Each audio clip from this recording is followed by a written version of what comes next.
Then I saw a new heaven and a new earth, for the first heaven and the first earth had passed away, and there was no longer any sea. I saw the holy city, the New Jerusalem, coming down out of heaven from God, prepared as a bride beautifully dressed for her husband. And I heard a loud voice from the throne saying, "Look, God's dwelling place is now among the people, and he will dwell with them. They will be his people, and God himself will be with them and be their God. He will wipe every tear from their eyes. There will be no more death, or mourning, or crying, or pain, for the old order of things has passed away." He who was seated on the throne said, "I am making everything new." Then he said, "Write this down, for these words are trustworthy and true." He said to me, "It is done. I am the Alpha and the Omega, the beginning and the end. To the thirsty I will give water without cost from the spring of the water of life. Those who are victorious will inherit all this, and I will be their God, and they will be my children. But the cowardly, the unbelieving, the vile, the murderers, the sexually immoral, those who practice magic arts, the idolaters, and all liars, they will be consigned to the fiery lake of burning sulfur. This is the second death." One of the 7 angels who had the 7 bowls full of the 7 last plagues came and said to me, "Come, I will show you the bride, the wife of the Lamb."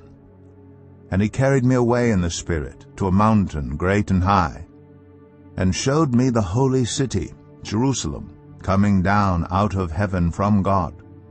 It shone with the glory of God, and its brilliance was like that of a very precious jewel, like a jasper, clear as crystal. It had a great high wall with 12 gates, and with 12 angels at the gates. On the gates were written the names of the 12 tribes of Israel. There were 3 gates on the east, 3 on the north, 3 on the south, and 3 on the west. The wall of the city had 12 foundations, and on them were the names of the 12 apostles of the Lamb. The angel who talked with me had a measuring rod of gold to measure the city, its gates, and its walls. The city was laid out like a square, as long as it was wide. He measured the city with the rod and found it to be 12,000 stadia in length, and as wide and high as it is long. The angel measured the wall using human measurement, and it was 144 cubits thick. The wall was made of jasper, and the city of pure gold, as pure as glass. The foundations of the city walls were decorated with every kind of precious stone.